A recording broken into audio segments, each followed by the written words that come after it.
So the Yankees are 90-64. 8 games to go before the season's over. They won last night's game in exciting fashion against the Oakland A's, in extra innings again. Their fourth consecutive extra innings win, which is fantastic. At the beginning of the season, they were losing extra inning games left and right. Now the tide has been changed, and there's a different feel around this team right now. And I encourage fans to be excited, right? And we saw how important Garrett Cole was to the rotation last night after what he did 9 innings of 2 hit, run, 1 ball. And we saw how important Juan Soto was to this lineup and this roster, right? These are two absolutely critical pieces, along with Aaron Judge and some of the other folks that are here as well. Okay. And we need Juan Soto here and we need Garrett Cole here to be mainstays with Aaron Judge and Austin Wells and even Jazz and Anthony Volpe and or the rest of these guys, right? But you know, I want to give special credit to the worst manager in baseball, Aaron Boone, for leading the team to 90 wins again, and the worst GM in baseball, Brian Cashman, helping to build a team that led them to 90 wins again. They've gotten so much hate and so much heat. So many people are just completely missing the fact that they won the division in 2022. Yes, they missed the playoffs last year for the first time in a while. But aside from that, aside from the COVID season, which is only 60 games long, every season that Aaron Boone has been manager, they've had between 90 and 100 wins. So, and he's 10th all time in winning percentage for managers, which is crazy, but it's true. Okay. And Brian Cashman's one of the winningest GMs in baseball history. Now I know people's going to say, well, I haven't won a World Series in 14 years. Yeah, I get that. Well, with the exception of the COVID season, the Dodgers hadn't won one over 30 years. Right? The big spending Dodgers, the high profile, high power Dodgers. Just goes to show that it's not that easy to win a World Series. Okay. The Red Sox may have gotten a couple recently, but they're going to miss the playoffs. So Astros got a couple. One of them had to cheat their way to. So just goes to show you it's not as easy as people think. So now it doesn't make me a member of Cashman Boone's bandwagon, but we are critical of him when it's justified. We give him credit when it's justified too. So, and you can see the thumbnail. They're monsters. So to keep winning games, and they're very likely going to win the AL East again. It's bums. Can't think. Crazy, right? So, this is just a moment of levity here and a moment of actual celebration. I know the haters aren't going to like it, but don't care. Okay. I love the team, and everybody on it is important, including the manager and the GM. And they get more heat than anybody else. And that's totally cool. So, and they know that. And they go like this, right? That's why we keep your eye on the prize. I said in the beginning of the year, when they were in second place and the Orioles took over the division, the season was halfway over. The season's not done yet. The Yankees are in a much better spot right now than they were before, and they were already in the postseason. They've already clinched the postseason berth. Okay, that's a good thing. Obviously, I don't think they're going to take their foot off the pedals until they win the division. Till that's clinched, and I don't think they should. I think that we can all agree that they're probably going to do that anyway. And that's when they maybe start resting some guys here and there. I don't think they're going to rest guys collectively at the same time because you don't want collectively guys to get cold at the same time too. It will make it even that much more difficult to sustain a long playoff run.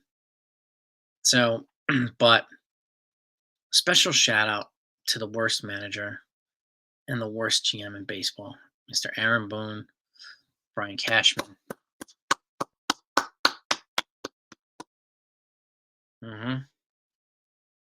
Terrible. Absolutely terrible. You see how somber I am today? It's hard for me to keep it together. A little verklempt. Not really. I'm happy that the Yankees are winning. Happy that they're very likely going to win the division. I'm happy they're going into the playoffs again. And thankfully, they are falling. Everything's falling into place at the right time. They're getting healthy. Their reinforcements are coming back. Okay. Now they have a little bit of space and time to figure out what they want to do with the rotation and the bullpen and the lineup. Get a couple guys going. If you can get Anthony Volpe, and he had a great night last night, 3 hits to opposite field. He contributed for most of the offense. And we need him. Just like we need Alex Verdugo. Just like we need Jason Dominguez. We need all these guys. All hands on deck. And that's what a championship team does. 26 men. When some guys are down, the other guys get picked up, right? And the other guys pick them up. And that's what they do. Okay, they pick each other up when the other ones are down. Collectively, they're working on this together. And it looks like the Yankees are rounding in the shape just when we need them to. And like I said a couple months ago, too, I'd rather have them play their worst baseball in August than September and October. That's exactly what they did. They sucked. They had just a brutal stretch, and nobody can deny that. But they never lost contact with the top. Top also struggled. Orioles struggled, just like in the National League. The Phillies struggled. And the Dodgers, all the top teams struggled. It's not only a Yankees thing. This is a baseball thing. When you play 162 games and you have to go through the summer heat and then go into the fall, there is going to be a collective amount of fatigue across the board in a long grind like that. Football, 17 games, and they play once a week. Okay? Basketball is 82. Play a couple times a week. Baseball, constant. Okay? It is a tough sport. Okay? And hitting a 90 mile an hour, 90, 100 mile an hour fastball with a lot of movement is even harder to do. Okay? So, I hope you all appreciate. I want to appreciate the collective body of work that they put together this year. Okay. And like I tell folks in the live streams, I don't really care what everyone says in the post games. I don't watch them because I'm live with you guys. Don't need to. Doesn't really matter. Some folks like to spend days and days talking about what he said a week ago on the live stream. Could care less. Okay. They're winning. They're in first place. They're first place this late in the season. That's the bigger picture. That's what matters. Right. And I don't know, but I can't speak for everybody else, but I'm going to keep that perspective in mind. Once the playoffs start, everybody's 0-0. And the first team to 11 wins the prize. That's it. Okay? Got to win 3 in the division series. You got to win 4 in the championship series. You got to win 4 in the World Series. 3, 4, and 4. 11 games. That's it. Okay? And the Yankees are as positioned well as anybody else to make a deep run. Again, some teams can get cold, some teams can get hot. Just like last year, the wild card teams ran the table on everybody. The Rangers and the Diamondbacks. Neither one of them won the division, but the Texas Rangers ran the table on the American League, and the Diamondbacks ran the table on the National League on teams that were heavily favored over them. Just happens. That's the nature of baseball. That's what makes it so fascinating, even though we're frustrated that our team can only get so far and so on and so forth, right? But despite the injuries, despite all the propaganda that spread all year about the Yankees, the hate, right? The trashing, and whatever else, they are still winning. They are in first place. They're going to the playoffs. And maybe they will win the World Series. And if they do, that will be a bittersweet finish to a great season. Right? So, but you let me know what you think, gang. Again, if you're a Yankee fan and you just like good, honest, genuine talk, right? Based in reality, and you're not subscribed to this channel, please do that. Please subscribe to this channel. Please hit the notifications. That way, when news comes out, I always put out the news, big, small, medium, whatever. You'll get that too. And you'll also know when I go live. Our live streams are a lot of fun. We got a lot of great people in the community. We all care about the team. We all elevate each other, right? And we're going to continue to do that. And I welcome you all. And now, covering football too. So if you happen to be an NFL fan as well, make sure you subscribe to the channel because there's not going to be no dry period. Generally, when the season's over, there's a little bit of a dry spell until free agency starts. Not here. I'm going to go right into football. You still get all the baseball news too, especially in the Yankees, but I'm going to be covering all the games. All of them. So, and that to me is fantastic. That to me is fantastic. And speaking of games, okay, let's pull it up here. Week 3 in the NFL, right?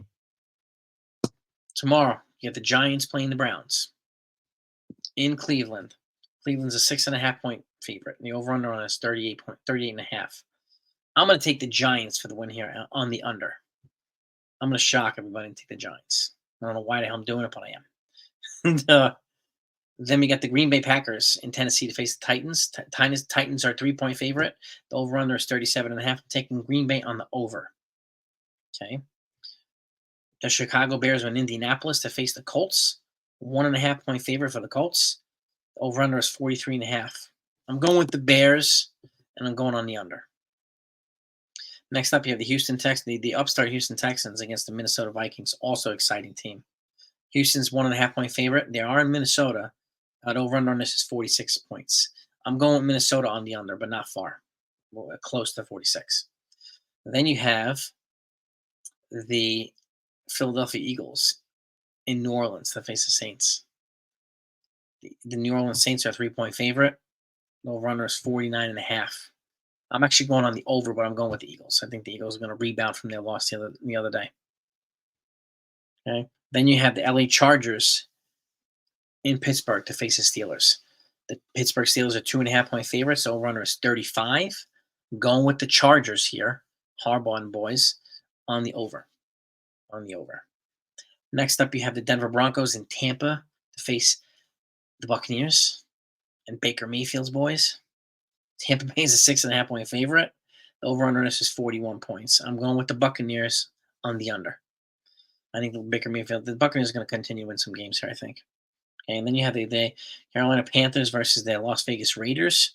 The Raiders are 6-point favorites. The over-under is 40 points. I am going with the Raiders, and I'm going on the over. Okay, next up you have the Miami Dolphins in Seattle to face the Seahawks. Okay, Seattle's a 4.5-point favorite. The over-under this is 41.5 points. I'm going with Seattle on the under, especially now that 2 is out until I think week 7 or week 8 with some concussions. So, and Seattle's known as a stout defensive team. Next up, you have the Baltimore Ravens in Dallas to face the Cowboys, who are reeling right now. Baltimore is a 1-point favorite. The over-under is 47.5. I am going with the Ravens on the under. Next up, 49ers in LA to face the Rams. The San Francisco 49ers are a 6.5-point favorite. The over-under on this is 43.5. I am going with the Niners, and I'm going on the under. Then you have the Detroit Lions, 1-1 to face the Arizona Cardinals, also 1-1. In Arizona, Detroit's a 3-point favorite. The over-under is 51.5. I'm going with Detroit, but I'm going on the under. I don't think they're going to score that many points, but I wouldn't be surprised if they did. Next up, you have the defending champs, Kansas City Chiefs in Atlanta to face the Falcons. The Chiefs are a 3-point favorite. The over-under is 46.5. I am going with the Chiefs on the under. Okay. Then you have the Jacksonville Jaguars, who are 0-2 in Buffalo to face the Bills, who are 2-0. The upstart Bills. The Bills are 5.5-point favorites. Over-under is 45.5 points. I'm actually going to go with the Jaguars. I think Trevor Lawrence is going to pull out a win, and I'm going to go on the under 46.5. Then you have the Commanders of Washington in Cincinnati to face the Bengals. Commanders are 1-1. The Bengals are 0-2. Cincinnati's a 7.5-point favorite. The over-under is 47 points. I'm going with the Bengals on the under. Okay, and then you know what the Jets did on Thursday night. They beat the New England Patriots 24-3. The Jets are 2-0. Patriots are 1-2. I was surprised at that win, but I'm very happy to see it. That was one of the better performances by Aaron Rodgers so far since he moved to Jets. So that's the preview of the games. And let me know what your thoughts are on the Yankees. Okay, like really. I like to just get through the baloney. There's a lot of baloney. People are entitled to talk about it if they all they want, but I like to point out the bright spots here. And to me, they're in the playoffs. That's all that matters. Let's go, Yankee fans. Peace.